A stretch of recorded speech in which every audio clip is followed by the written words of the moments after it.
is, how did you come about your enlistment into the service? Can you talk about? In fact, I think it started on December 7th, 1941. So take us back and tell us the story. What happened? Well, on December 7th, which was a Sunday, we were having a family gathering at my daughter's place,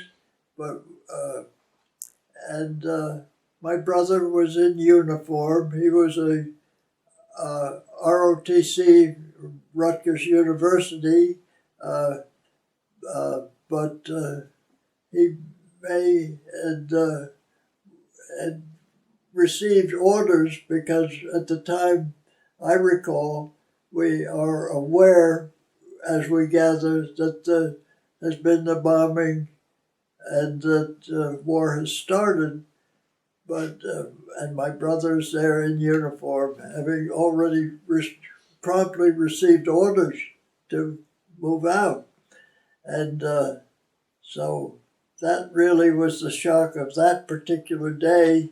And then, of course, it led to me being in a quandary as to what action I, as a 19-year-old, would take. So that was really that day. At the time, I was out of high school and although I had first gone on a job up in Hartford, Connecticut with Hartford Accident in 1940, at this particular time, I had come back home to New Jersey and was working downtown New York in the order room of an investment firm on Lower Broadway. So that was that day. The next day, Monday, of course, I do recall standing outside at lunch break on Lower Broadway, and we and others were looking up in the sky, wondering if the bombing would continue over New York. So that was the people were that concerned, I'm sure, on both coasts and all around as to what was going to happen. And so that was really those 2 days, and then it was subsequent days that I got to planning and seeing what I would do for myself as to the war and my job and things like that. So when do you go to you go down the recruiting office? Oh. And talk about what happened. Yeah. So then I'm deciding as to what I'll do, and I decide I think I'll try it. I had grown up reading trench warfare, air warfare, wings and dawn patrol and other things like other young kids at that time, a product of the World War I age, which had been back just before we were born. And so I was hot to trot probably, and said, well, wait a minute, maybe I could, instead of out there sticking bayonets and stuff, maybe I could be a pilot and be an individual up there.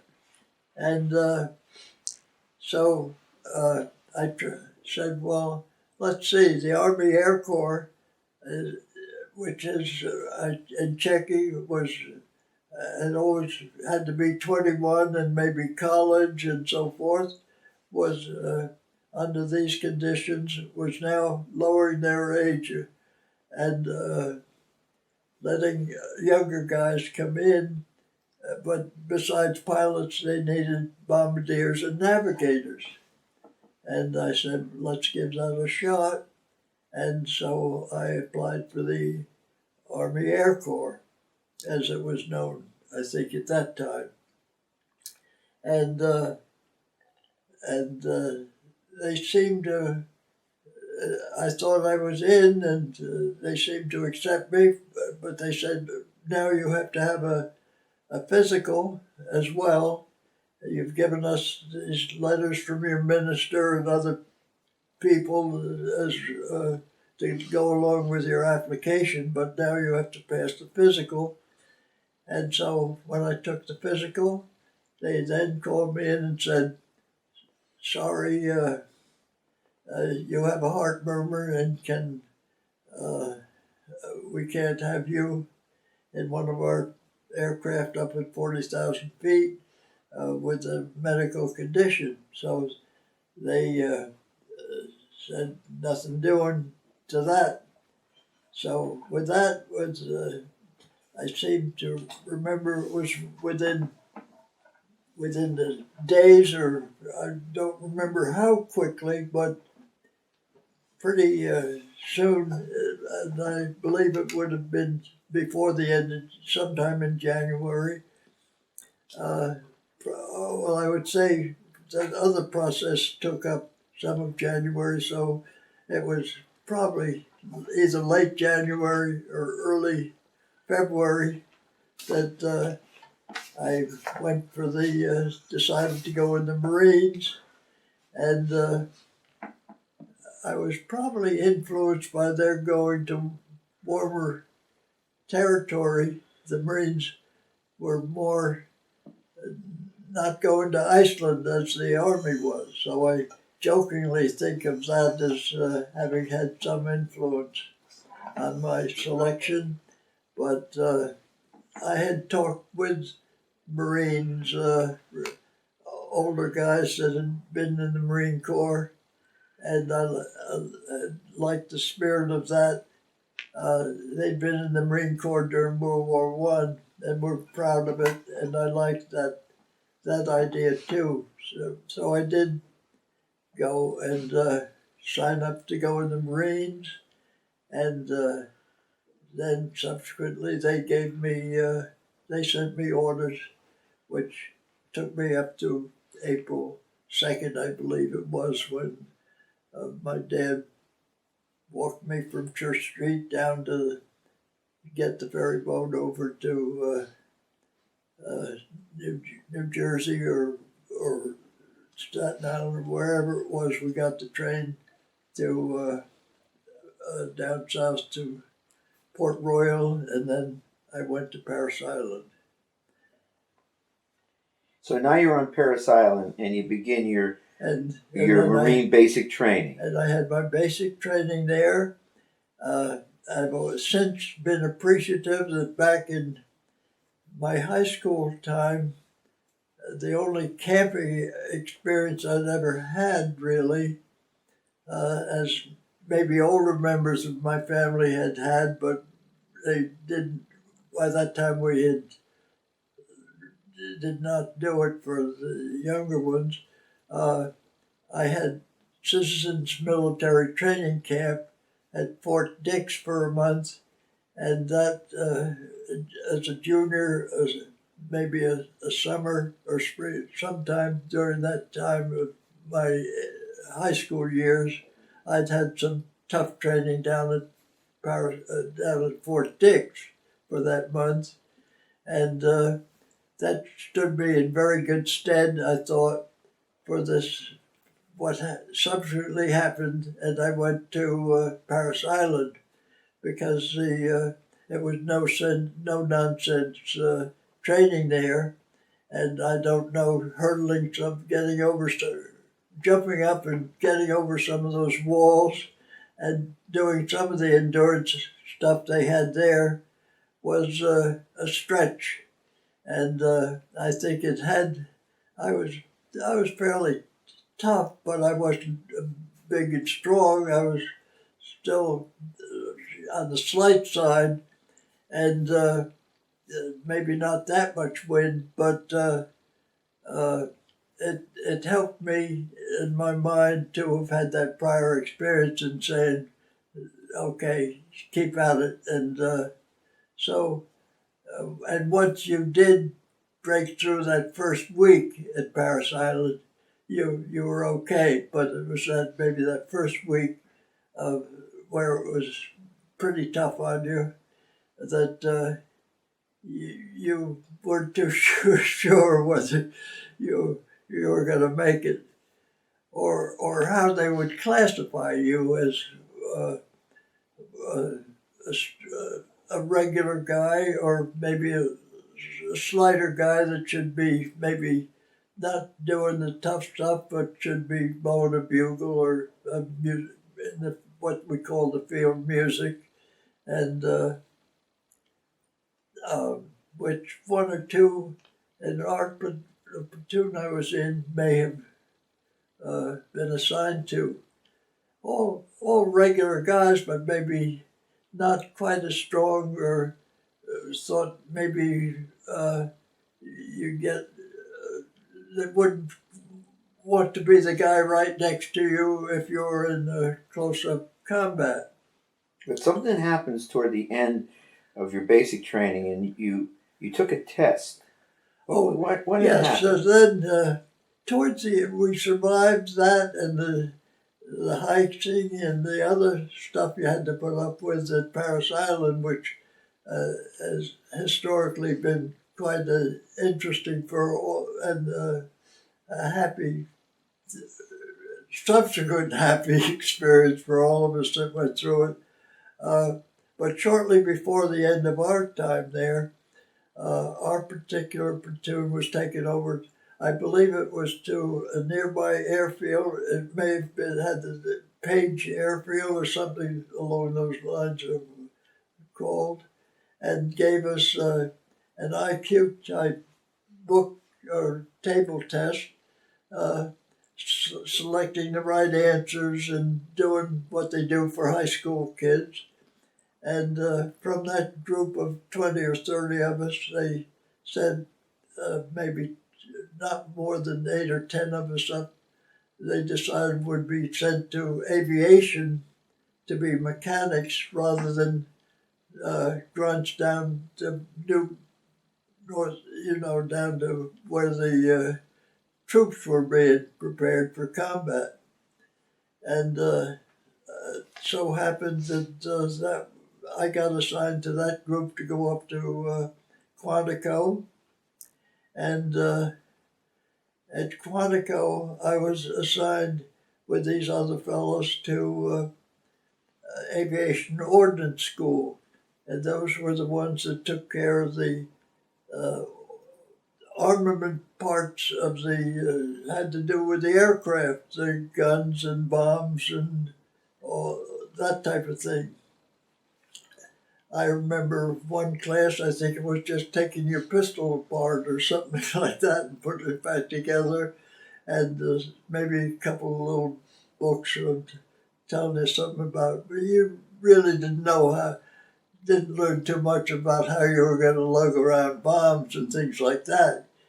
You weren't making these things, but you had to handle them and treat them correctly. Because it was a hazardous occupation. The handling, and then properly with ammunition, properly seeing that it was put in the guns and that the propellers and the bullets weren't going to be hitting. We're going to have a prop that got shot off by the guy trying to shoot at the enemy. But anyway, so we had that school, and that was it for the school, except a couple of us had apparently ended up with higher grades than the others. So at least I came out of that school, having been a private, I came out of that school as a corporal.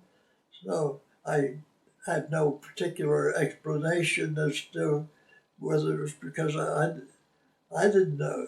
I was just trying to learn what they were teaching, but I don't know how well I learned it or how well I looked forward to being an ordnance guy because I had not been that handy around the workbench with my dad or anything.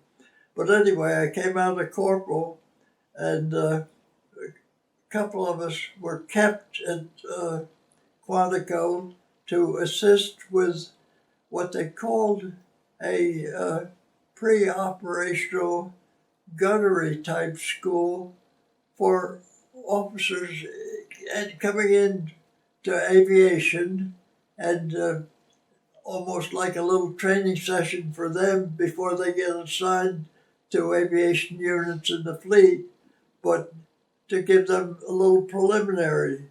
They may have been cadets in the officer candidate school and been assigned to aviation, and they had to have a few weeks or whatever it was for just basic testing. And so I remember that one of the things I did was help with aircraft identification, and I think I flashed something on the screen, a picture for a certain number of seconds of a silhouette of an aircraft in the sky, and then I'd take it off and ask them what was it, friend or foe, and that type of thing. So if they were out with the fleet or wherever they were assigned, and there were planes above, whether they'd know whether they were friend or foe. And and we gave them all. I didn't know. I knew what it said because I was the guy, and we all knew some of the basic planes. We knew our own small Navy fighters and things like that.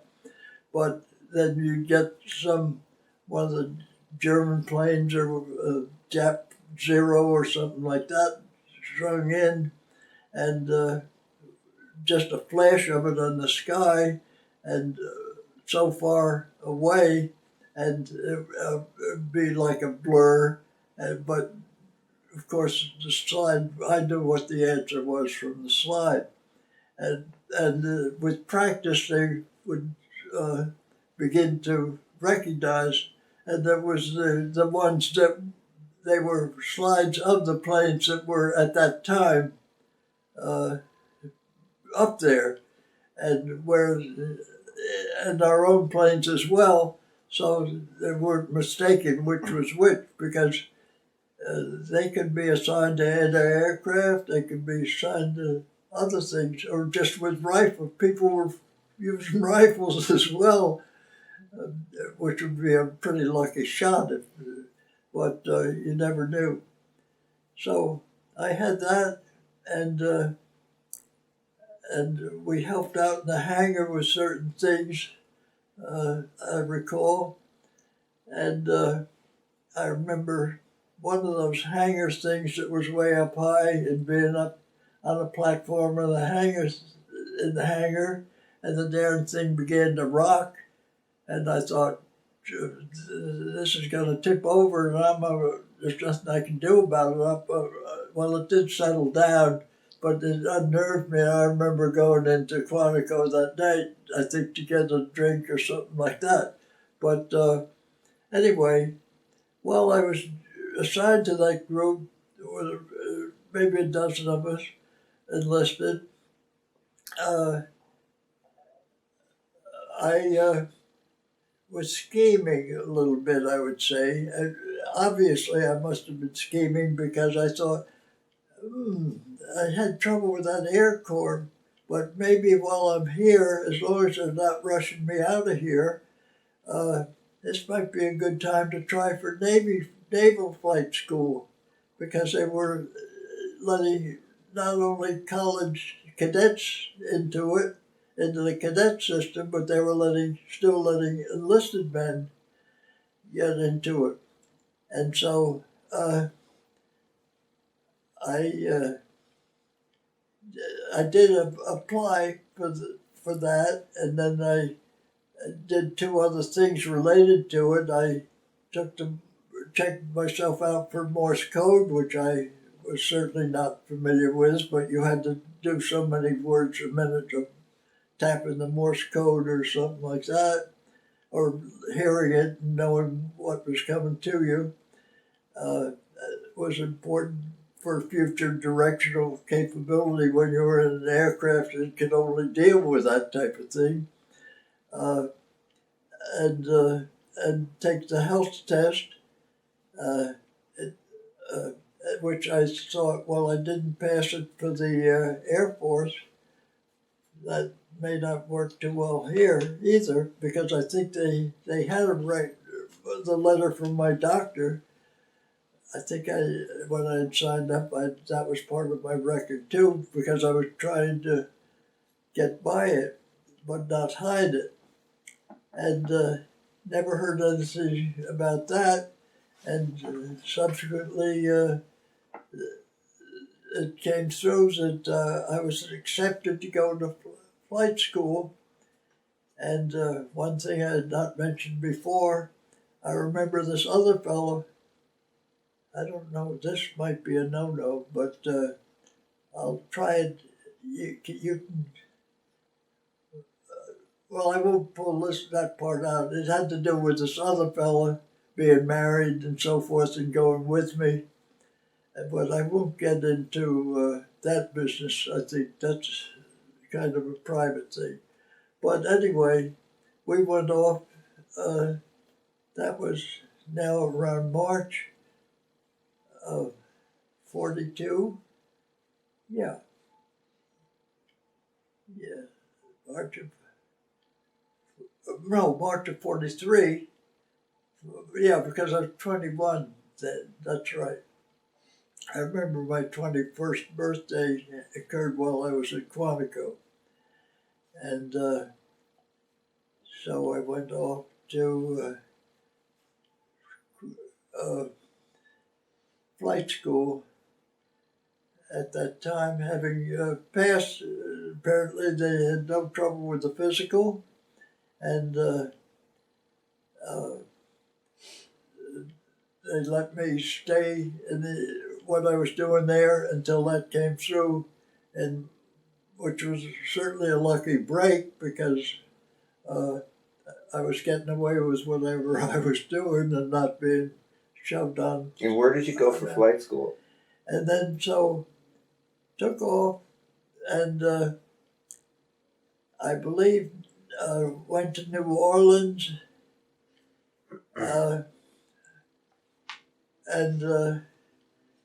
I'm trying to say, I think it was Natchitoches, Louisiana, for some weeks there, and some like college type courses, because that was a branch of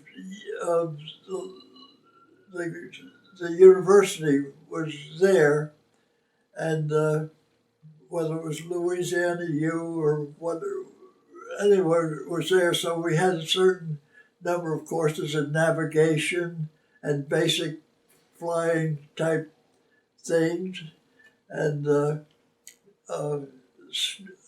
as I said, the star, what's going on up in the sky, and other basic things, and for a number of weeks, and then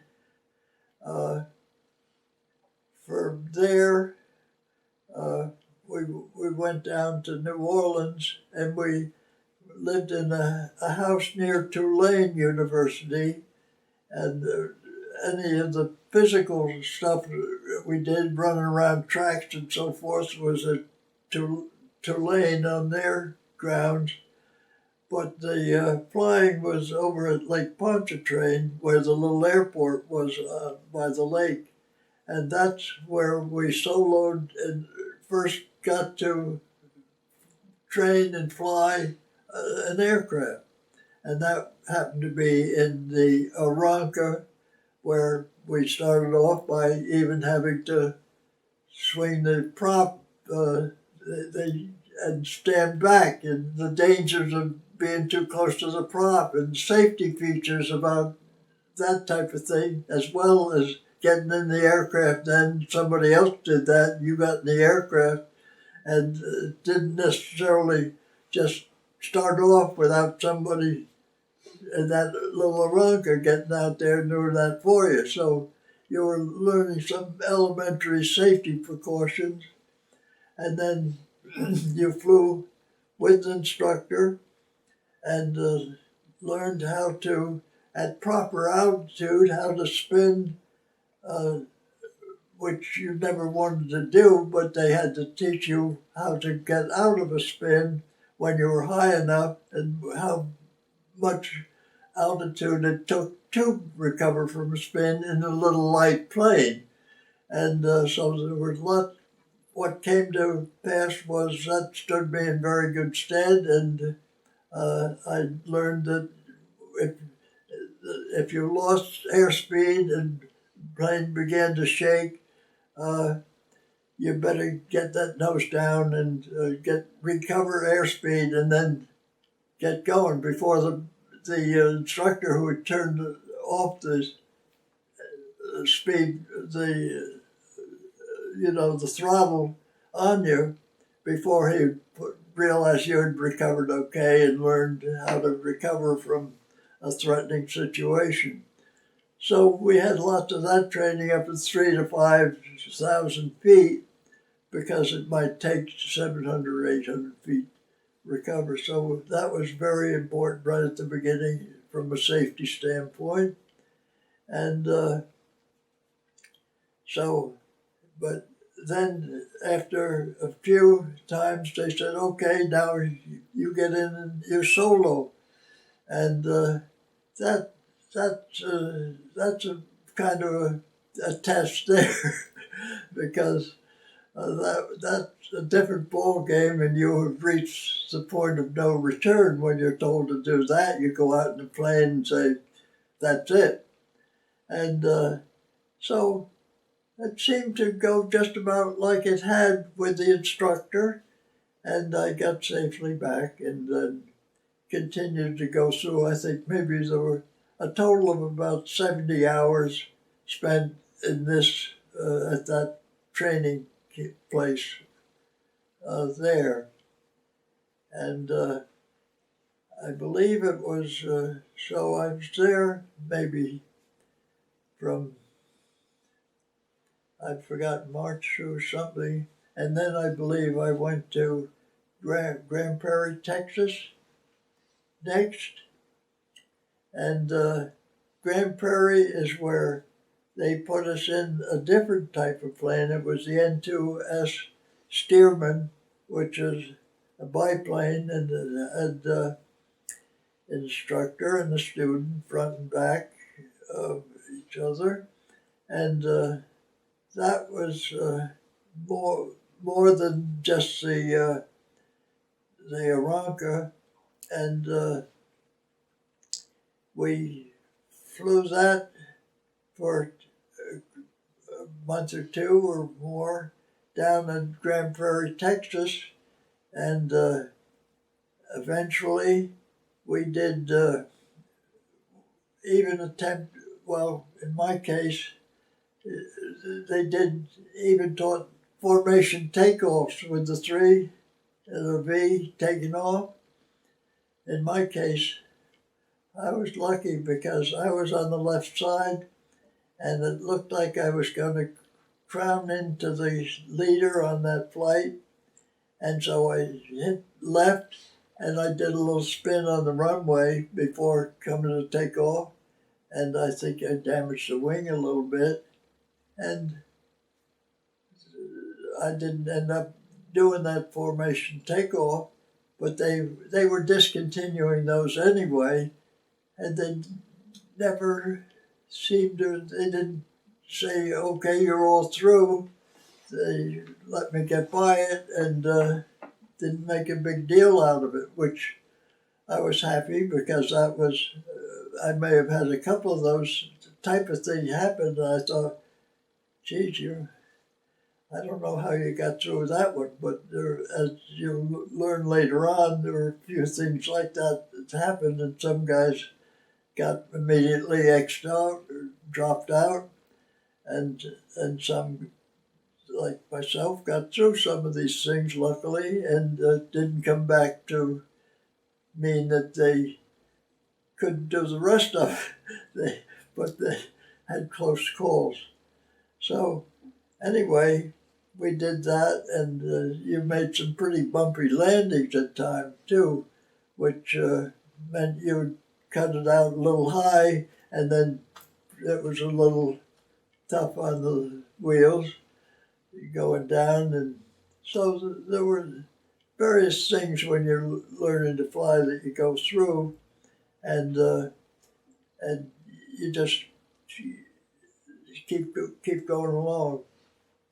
So that was at out in Texas at Grand Prairie, and had a good.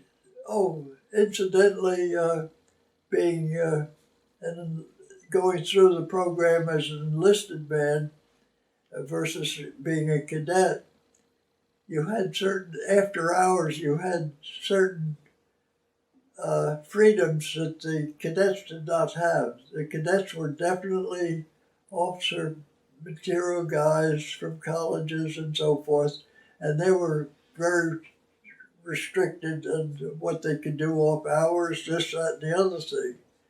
But the enlisted guys, like myself, had freedom to go into, if they could, go into town, do things like that.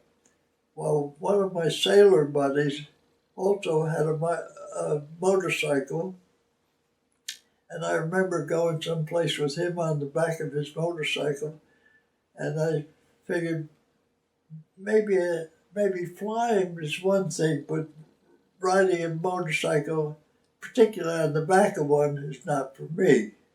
And I weathered it, but I did not look forward to going. Oh, we might have been doing something in town that night or something, but I didn't look forward to the ride back to the airfield the next day, regardless of any naughty time we might have been having in town. But so Dallas was,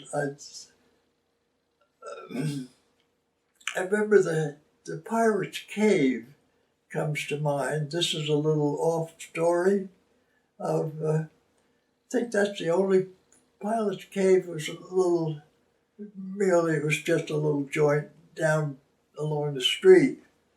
But that's the only place I ever remember being asked to leave when I was.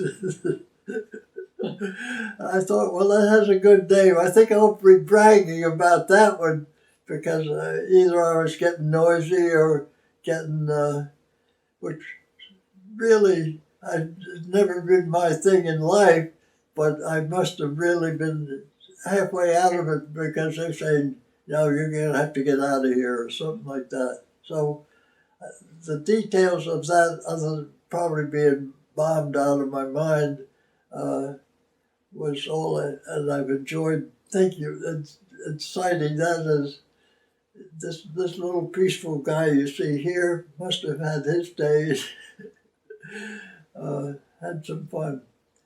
But from Dallas, I believe the next step in my training, if I'm continuing, I think was to pre-flight school in Athens, Georgia, and that was at the University of Georgia, and a very interesting time because it was to work on you physically, get you in shape, and knock you around that way, make a man of you or something like that. We did the boxing, we did the wrestling, and we did that type of thing, but we also helped out in the community to some extent, and I think I remember being out there picking cotton or something at one time, and so, and I did have I think I somehow got over to see an aunt that lived in Atlanta that I only saw once or twice in my whole life. Maybe that was it, that lived in Atlanta. And that I just remember it was strictly the cadets were major domos there. Those of us that were enlisted were just happened to be a little of the scum that was mixed in with them. Because when I have a class picture of it, there were just a smattering of a couple of sailors and a couple of Marine guys in it. And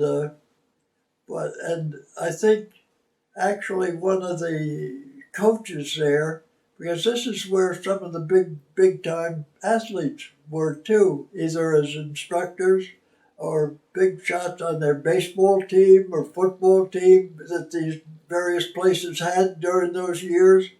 One of the coaches there happened to be from my high school, and my older brother Ray had played on the same, in the 1920s, had played on the same team with him at Montclair High School.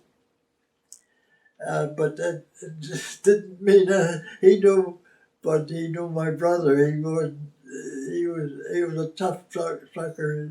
That you're not Ray. You're a different person. And I wasn't one of his football guys because I was much too light and all that stuff. But he went on. That particular guy eventually became a major factor when they started Montclair State as a real thing. And the stadium there is named after him, Clary Anderson Field.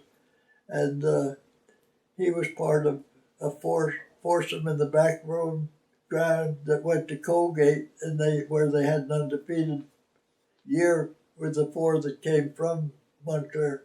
That would have been early 30s when Andy Kerr was the coach at Colgate.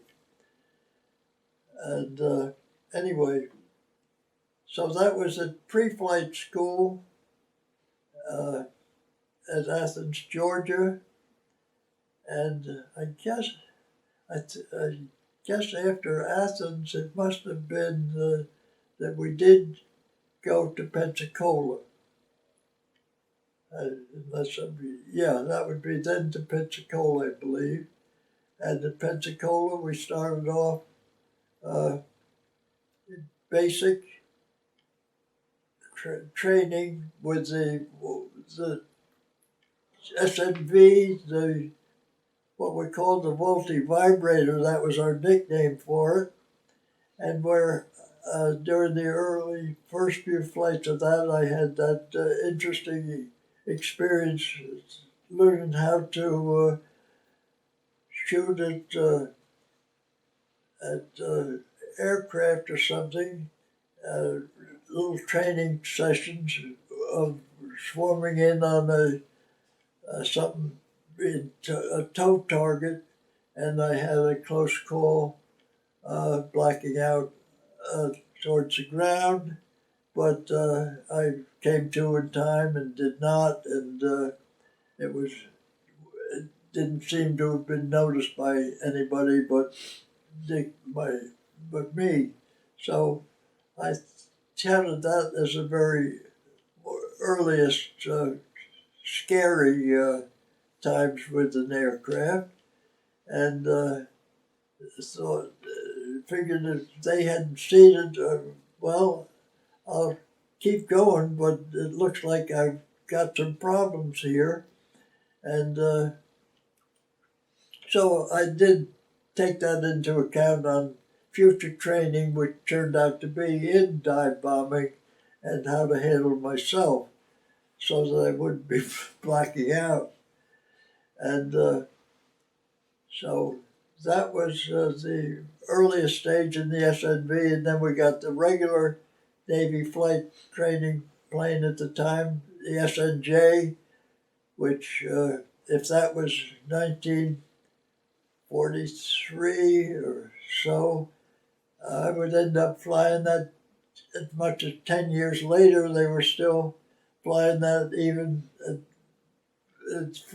years later. I flew a lot of time in the SNJ flight trainer, but at that time we continued on and went through basic training, and then formation flying, and and other phases of night flying and so forth with the SNJ.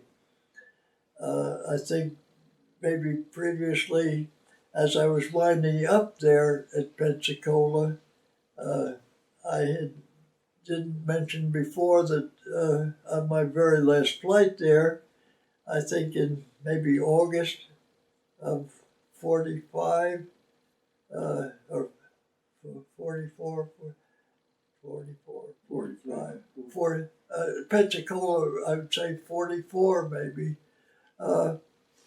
My very last flight was a formation checkout or something like that, and Ted Williams was the check pilot, and I don't recall him from the standpoint of that flight, except that we did pass the flight, so he must have said it was okay. Either the fact that we got back safely and he never left the ground, but we got back, he may have said, well, they passed, or he was up there and we didn't see him.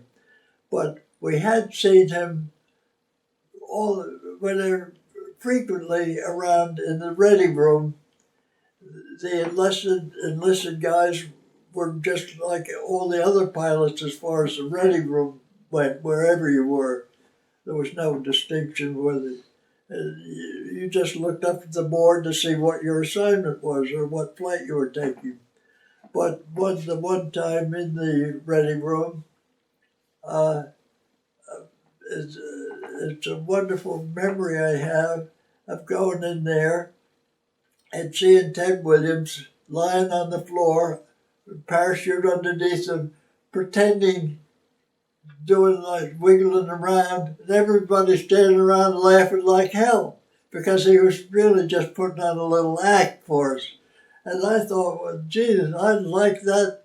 That guy's, that's great. Well, people had mixed feelings about Williams because they either, like me, thought that's great, or up in Boston or other places, some people hated him. And of course, there was the Williams DiMaggio. Well, Williams, of course, his brother DiMaggio was one of his buddies, was at Boston.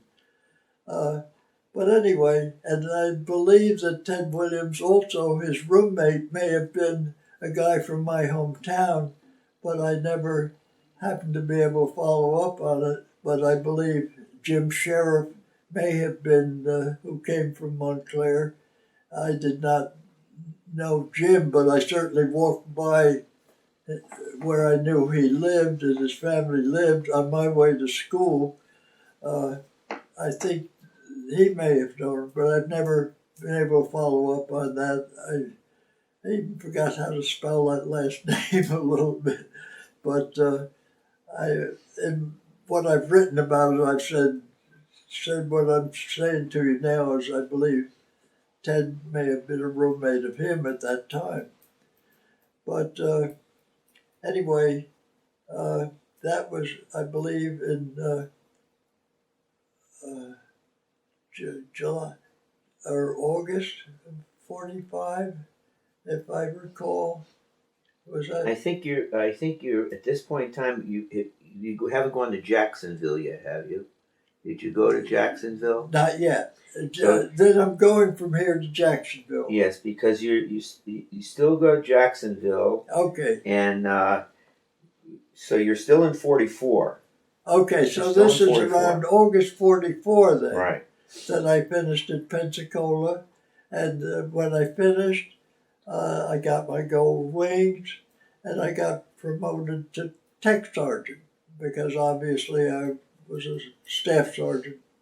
And progressed through the training period every 6 months or something. That maybe I get, because of having more training and whatever I'd been through. It's like going through college. They would enhance our rank. So I got promoted to tech sergeant and got my wings, and left Pensacola then. And before going back into the Marine Corps area, because I was an enlisted Marine, I was still with the Navy program, but was sent to Jacksonville and there they were giving us what they call pre-operational training, where they gave you your first try at a service type plane that was being used, something heavier than these training planes, and it was kind of serious business. Okay, you're up and now into something a little more serious, and so they stuck you in one of those, which is a two-seater, and front and back, and the instructor was in one and you were in the other. For him, he would take you out and he would fly it the first time and so forth. And then next time you would change seats, and he was being just a safety guy. After all, you had the manual by then and you were studying the manual.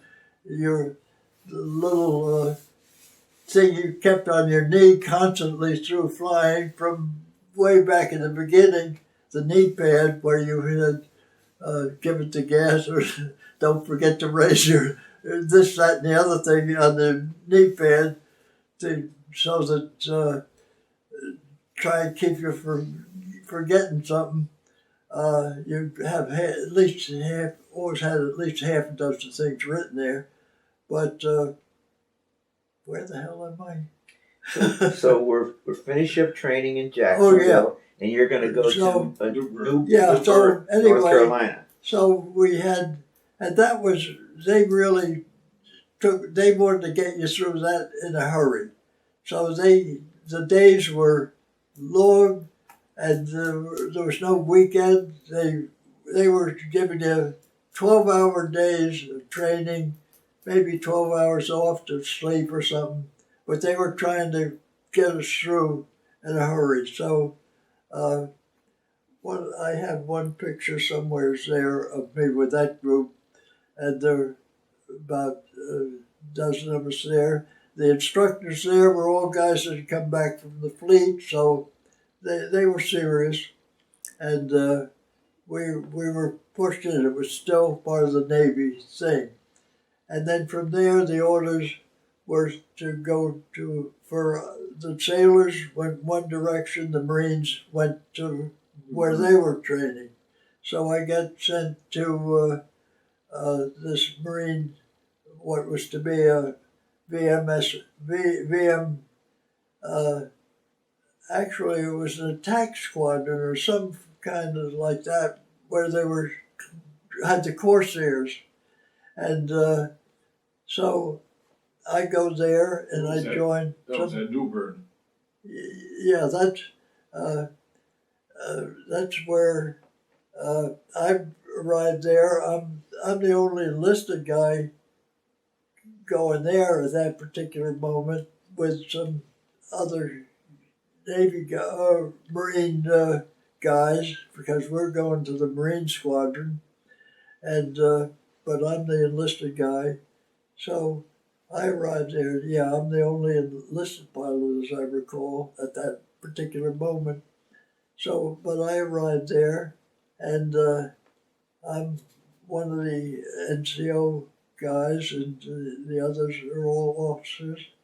And in the ready room, getting ready to fly, everybody's the same because they're just waiting for their next assignment, that type of thing. But after that, other than that, the enlisted are NCOs with the regular NCOs around the base, and the officer club, and this so it was distinguished that way. To me, everything was up, so I don't remember that was not disturbing to me, because I'd had more fun than the cadets going through flight training. They were more liberal with us than they were with the cadets. So here I was mixing with the officers there, but not at night and so forth. But I got along with all of them and knew them, and some of them were older guys, and they were pretty nice. All the other flyers were all good. I had nothing but buddies amongst all those guys either. Some of them even had missions and had flown before, already overseas. And one of them happened to be this fellow that had the girlfriend in my hometown. I learned that from the mailbox down in the ready room, where I pulled out mail. It had his name, Stewart, and my name, Stewart. The mail was in that same box, and he was getting mail from my hometown. And so I got chatting with him and learned that he was engaged to this girl from the other end of town.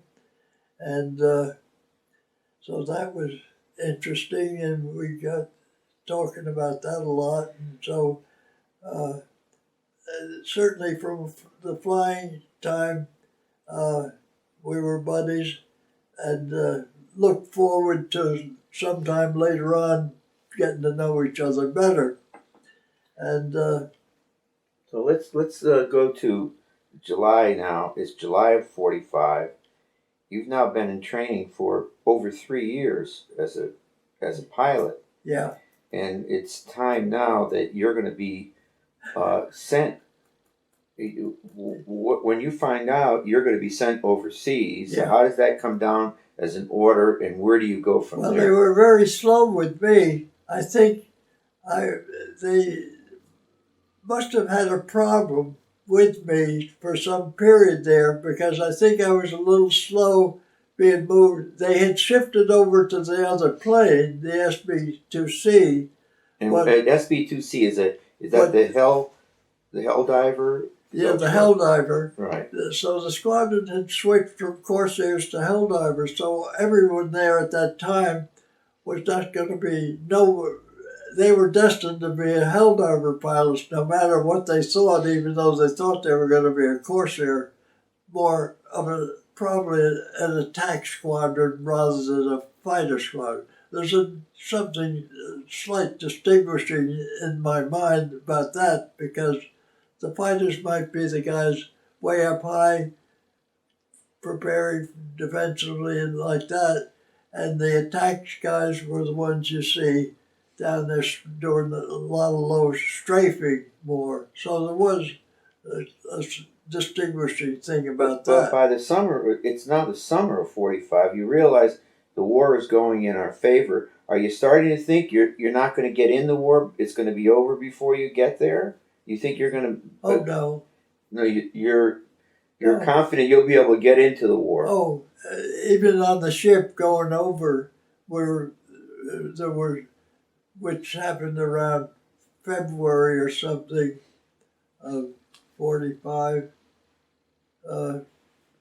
something like that, or whenever. No, I got my temporary commission around February. I think it was still a delay of some more before I got shipped over. Yeah, till around July or something. But, To interrupt you a second, you're going to become now a commissioned officer, second lieutenant. Yeah. Now, you're on the home front. Talk a little bit. What was it like in the country at that time, meeting people on the street and so forth? What was the feeling in the country about the war and what was going on? Well, I would say it was 100% probably so different from like Vietnam or something like that. This was still no nonsense time, and reacting to what had started it, and the things in Europe and the things here. It was either they or us. It's going to be us that are going to win this thing, and we're part of it. Now, how were you treated when you went into a public facility if you were in uniform? Oh, well,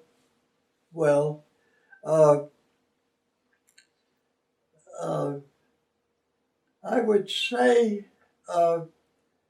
and being white, was one thing, but you made a point there, because it was still at that point where the mixing of races and something was still could be a problem down south particularly, and Uh, I don't remember others of color, for example, ever having them where I was or any time during that period. That came about, which kept gradually coming about, but So there were no blacks in your not to outfit my then? attention. There were no blacks in your I outfit? don't remember any blacks.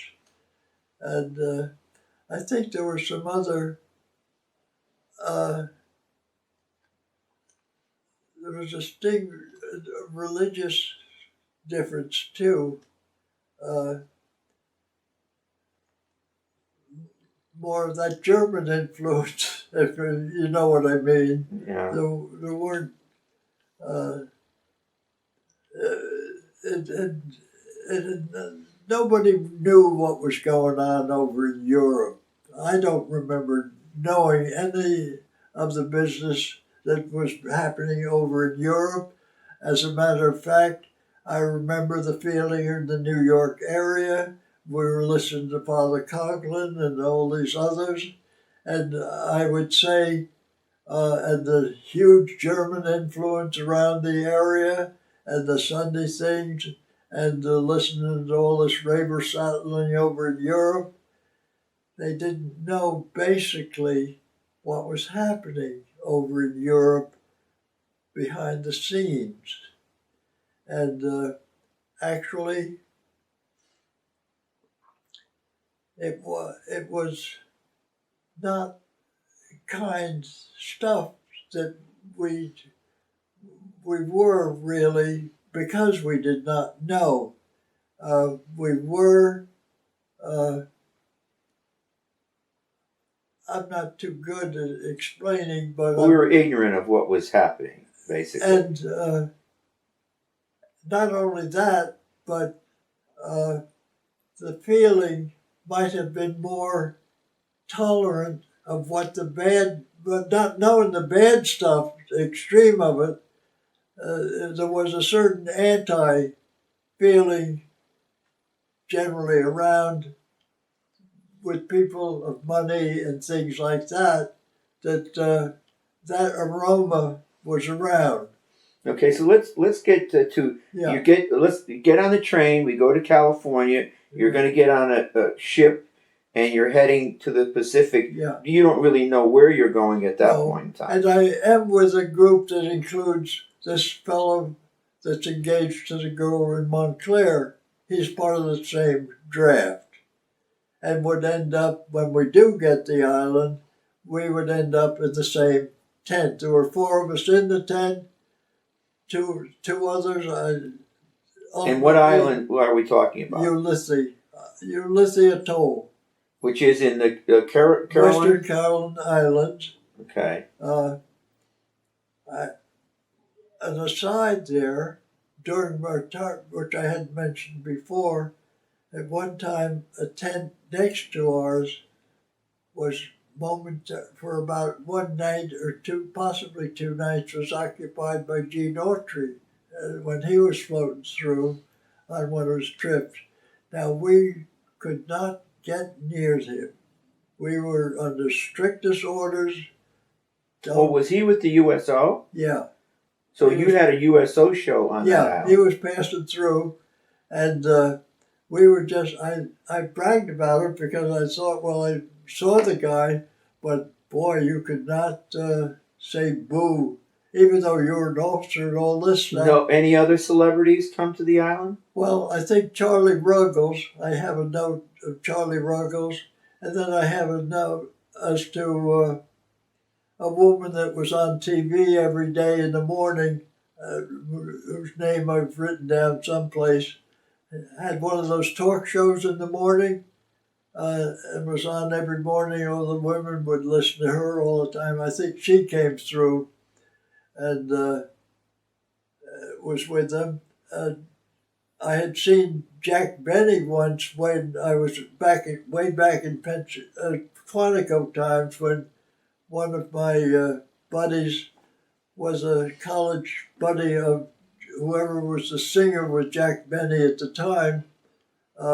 Very popular guy. But my buddy was a college friend of his. But anyway, I just saw him. I saw him on the So stage. now you're on the island. Now you're close to enemy territory, and you're about to go out and fly your first mission as a dive bomber. Correct? Yeah. Talk about that mission. What that was like. What did you do? Well, I'm part of a group of I forgot whether it was 6, 2, 3 planes, groups of 3. And I'm part of that, and this is, say, my first mission, and we're going to go to this airfield and continue to help destroy it. It's been well done by then anyway, but we were continuing this, and if there's anybody down there in the way or little shacks or something, you can never tell what happened at night, whether they could get something repaired and get a plane out of hiding or something and come up. So we were continuing that. So I do specifically remember pushing over and going down and knowing that this finally was for real, and try to remember what the hell you're doing and to pull out smoothly. So you dropped your bombs and everything release was them okay. and swing away. And but didn't you have an incident where you ended up crashing? Not then. Oh, that's later. No, and but that's the type of thing that Bush would have been doing at the time. He got tagged and then ended up having some problems, and he did well by that. He got escaped. I've forgotten the story with Bush, but it was that type of thing. He was doing some of that stuff and got tagged. So you weren't there that long, and then the war ends. Then the war ends. Tell me how you found out the war ended. I don't precisely know. I think I heard it maybe on the radio or from the guys or from the announcement. And then some of our officers there and we saw this, got on a boat to go from to Yap to work out the surrender with the people on Yap, who, in one of those pictures there, I may have a landing picture of what they'd written on their airfield,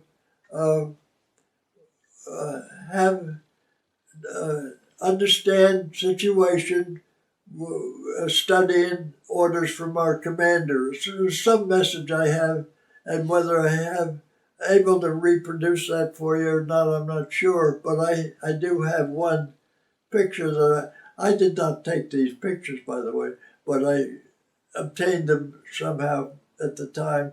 And it's like what the Jeff wrote there on the landing, which was basically their surrender. And then the fact that subsequently, a few days later or something, I remember seeing our boat coming back from having done the exercises with those people, and so that ended it right where we are. The big battleship that had the final thing, I guess that had taken place maybe the day before or something, with the high uppers, Nimitz or whoever was involved, finalizing the war. But you were still doing search missions, and is this when you had an incident? Yes, and after that, we were continuing our search missions because you never knew if everybody had gotten the word. Even in some of the islands later on, even after the war, they were finding people that didn't know the war was over or something like that. And because they went into, which any of us might have done, going down any hole you could get to just to survive or something. But we were continuing, and so on August No, August 29th was maybe 2 days. I think September 1 is the day I seem to think of that ending. But August 29th, I had my accident and landed a plane in the water and uh, escaped.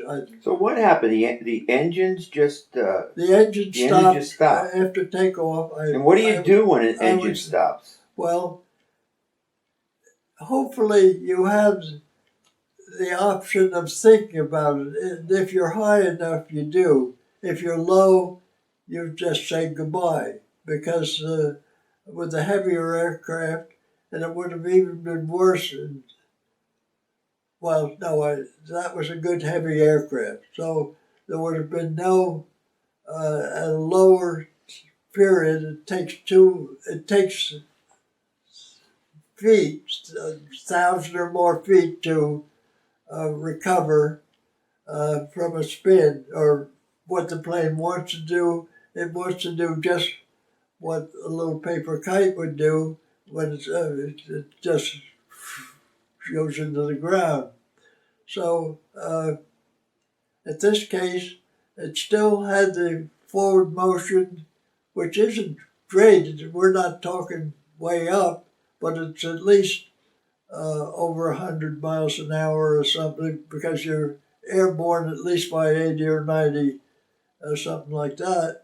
So you at least have some speed there, but you lose it when the prop stops spinning. You lose it. So the first thing you have to do is get the nose down and hope that the air will let you cushion you and maintain some of that speed. Because if you don't, you lose it very quickly and you just twist it over and plummet down. And then, unless you're up at 10,000 feet, you don't have room to scoop out. So luckily, I did get the nose down promptly, despite the shock of knowing what had happened, and realized I couldn't quickly get it going, and had no alternative. So I got it down and successfully glided in, and then lifted the nose slightly above the water. The landing speed would have been down to 70 or 60 or 70 miles an hour then, and we plopped into the water, got that shock of the landing, and at that point, You got hurt, didn't you? When it landed? I got hurt and was dazed, as you put it, and was sitting there. And my gunner obviously had successfully cushioned himself, and maybe he had already grabbed the life raft and put it in front of him, which, now that I think of it, that might have been the case, because he's up there next to me and alerting me that I'm sitting there, wake up and get out. And I got out, and the plane went right down. So I must have detached my parachute, because at that point, if that had still been attached to me, I would have gone down, despite his staying there with the raft. I would have gone down. So I must have left it in the plane, which haunted me for years, long time afterwards, thinking about that. Although I was just doing it to myself, but it let it bother me. But anyway, and then we bobbed around, and then ultimately got the life raft going and got into it. And then about within 10 minutes, maybe, the boat came out and successfully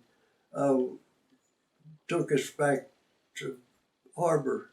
So it was shortly after that you're gonna head home, right? You get orders to go back to San Francisco. Well, then one interesting thing I've found since was that my gunner's name was Curtis, and getting back here to Stratford, I happened to have some roots back to some early people in Stratford, and one of them was Curtis, and I had claimed that downtown, that, hey, ancestors from Stratford, just by chance. But I thought, well, that would be an interesting story if this Curtis ever happened to have been a cousin of mine, something like that. So I have done some research, and as far as I know, he wasn't. But it was an interesting thought. But and he died more recently when I got back to looking into it, because I hadn't been in touch with him all those years, regrettably. He lived out in Ohio someplace, and I did know where he lived, but I never, unfortunately, got in touch with him. And got to think, well, geez, I certainly should have been. But so you returned to the States? But I did return. With him, I had a total of 19 flights with this guy, too, by the way. Some after that, even after that, they quickly, within a day or two, got us flying again to be sure that we weren't psyched out, because of the crash landing. So I did have a total of 19 flights with that guy, half of which may have been after that and after the war was over, but we were still out patrolling. But we were unaware of that large ship being sunk by a Jap sub, and regrettably nobody seemed to know anything about that. But well, they were under orders not to tell us or something. But so then I got orders home. And, but you come home, but your service days are not over. You're not getting out of the service. No, how is it you didn't get out? They sent me back to, I think it was to Pensacola, to be an instructor in those SPDs for other people to do pre-flight training. And be like I'd gone through a couple of years before, and then I was the instructor, the new second lieutenants that were coming from Pensacola into the Marines this time. So it might have been at a Marine base, but I've forgotten where. But then I'm the instructor, which means I'm the other guy in the plane. That's about all, because they had to know what the hell they were doing. But at what point did you come back to Montclair, and then you meet your wife to be? Well, then they sent me orders discharging me, and I came back to New York for discharge versus where they were going to send me to San Francisco or California. I came back to New York, and when I got home, after a few days back home, I got on the telephone to my buddy's fiancée and spoke with her, agreed to go over and meet them at the other end of town. And during the course of meeting her mother and Helen, who was Bob's gal, her sister came through from her job in Newark, working in Bamberger's or someplace there, and I met Florence. And so it turned out that very year, Bob came home in May and eloped with Helen, but by December, I married Florence. So we were pretty close twosomes together from then on. And you had 2 children? Yeah.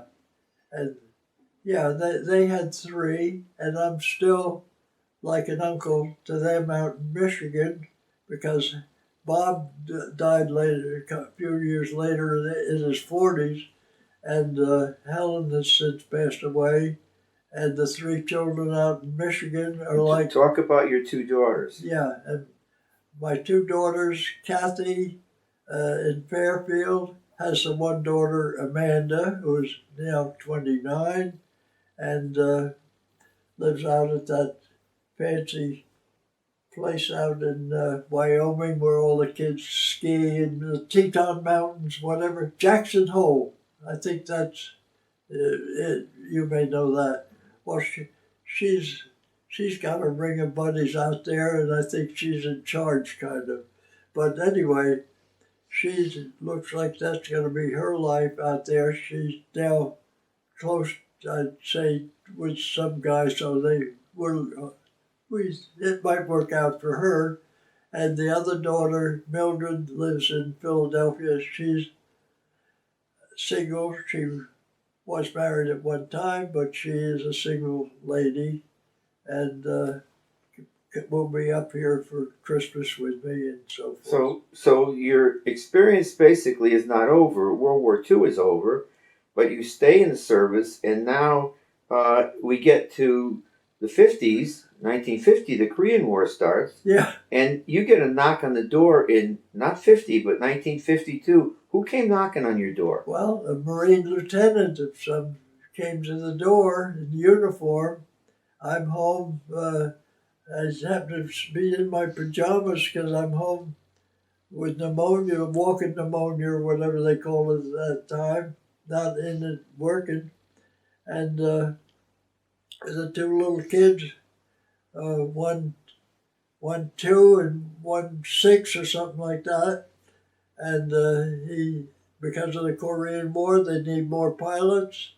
And come on, volunteer to come back, sign this or that. And I said, no, I can't do that. I can't volunteer to come back. And so that's the way he left. I felt badly, but he's asked me in front of my wife and kids, so I can't very well, and I'm 32, and I didn't know whether I'd remember how to fly or not. But you get a letter in the mail. I had thought of flying. But you get a letter in the mail telling you what? Oh, yeah, then probably I must have been within weeks or something. To report for duty. I get a report to Willow Grove, and you'll get paid for transportation. So you go to Willow Grove for retraining, yeah. And then you go back to Pensacola for more training, and then you end up back in Korea, don't you?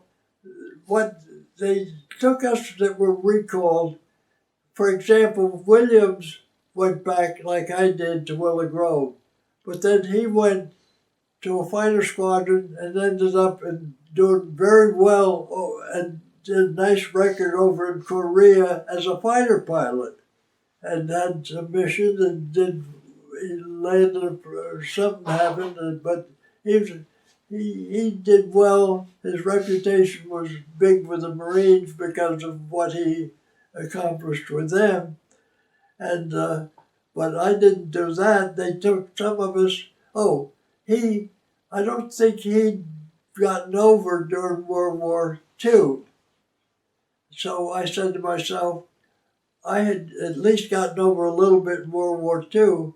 So, and at my age and kids, they didn't send me back into an operating squadron. They sent me down to be an instructor because they had to have some Marine and some Navy guys, just instructors to fill a billet down in Pensacola. So it was a mix of Marine guys, some older guys like me and others. And so they sent me, and for 17 months was what they said it would be limited to. And so I moved with my wife and family down into a place down there. And all of a sudden I find, Dick, you're going to be a night flying instrument instructor. You don't know what the hell you're doing. How are you going to survive this? And but they started it off with retraining us before they let us become really active as instructors and be satisfied that we were safe to let younger guys fly with. So we did both that, and Flo and I and the kids were located right close to the field, and had a good stay. But so it must have been a surprise if in September of 54, when the Korean War had technically ended. It was a stale. It was Yeah. a treaty. You got sent over there. Were you surprised that you were being sent there? Uh, well, I don't. Uh, I don't remember that part. And what, for I what purpose? figured Why were you being I sent figured there? I had it made not to go Yeah. because it had been so long and the way the war was going. So, as far as I know, I would be finishing my time in Pensacola. And then they said, well, that's all well and good, but we're taking guys out of Korea now, the war, send them home. But we've got to have still, just like today, we've got to have people manning those air bases. So, and they said, now it's your turn. And they said, okay, from Pensacola, send you up to Cherry Point, check out this AD Sky Raider, and then you'll be going over to the Sky Raider squadron over at K6, which was south of Seoul, and be stationed there. So I was worried about going into that AD because I'd had too much time either not flying or flying the training planes and things like that. And then all of a sudden I'm being updated to not the World 2 into an AD. I thought. What's an AD? Well, it was called the Sky Raider, and one of my pictures is sitting in the cockpit of that plane. That's a bigger single engine plane that Tony apparently is familiar with, and it was a big husky single engine plane, and it could carry one hell of a load of napalm or other stuff, which I had. But you were never on bomb runs because the war was over. No, but once again, we were patrolling the line, and we supposedly could have been converted into attack with a smaller. Remember, there was a lot of threatening going on if the Chinese come down and MacArthur. I'm not sure who was involved at that point, but there was just when we went to the bar in the afternoon, we weren't sure by the end of the day whether we would be running back to the airfield. So it was not an active any combat. So this went on for almost a year before you come back, right? In '55, you ended up coming back to the States. Well, at the end of Korea, which I was there maybe 6 months or something like that.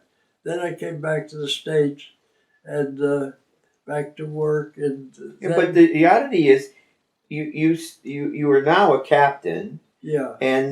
But you stay in the service for until age 65. Am I correct? And you become a major. Well, I stayed in the reserves. I had a job in New York. I retired. I had 31 years at Con Ed, so that has been part of my able to retire. And I've laughed at. I've made more in retirement from Con Ed than I ever made in my 30 years there. So I got the best of them too. But so basically, you went into service as a private. Yeah. You came out as a major. Yeah. You were involved in we were talking 2 wars, World War II and Korea. And now you're settled here and in Stratford. Look back now at that experience that you had. What would your feelings be now about your service and what happened with you? I think I responded before as Dick. What I had a word I can't say out loud, but I said, "You're one lucky guy. You had, and for yourself, you had. I'm not saying for others, but for yourself, you had an interesting survival time, and you got away with it somehow. You got to be 94. You'd be another couple of months you'll be 95. How the hell, you know, you're lucky. And I can look back at all those different things, even when I was flying, or timing on things. Say, I don't know who's looking after you, but boy, there is somebody up there. Somebody's in control. And I got in on it. Well, Dick Steele, thank you so much for the service to our country. You're a true hero. Thank you for this interview. Well,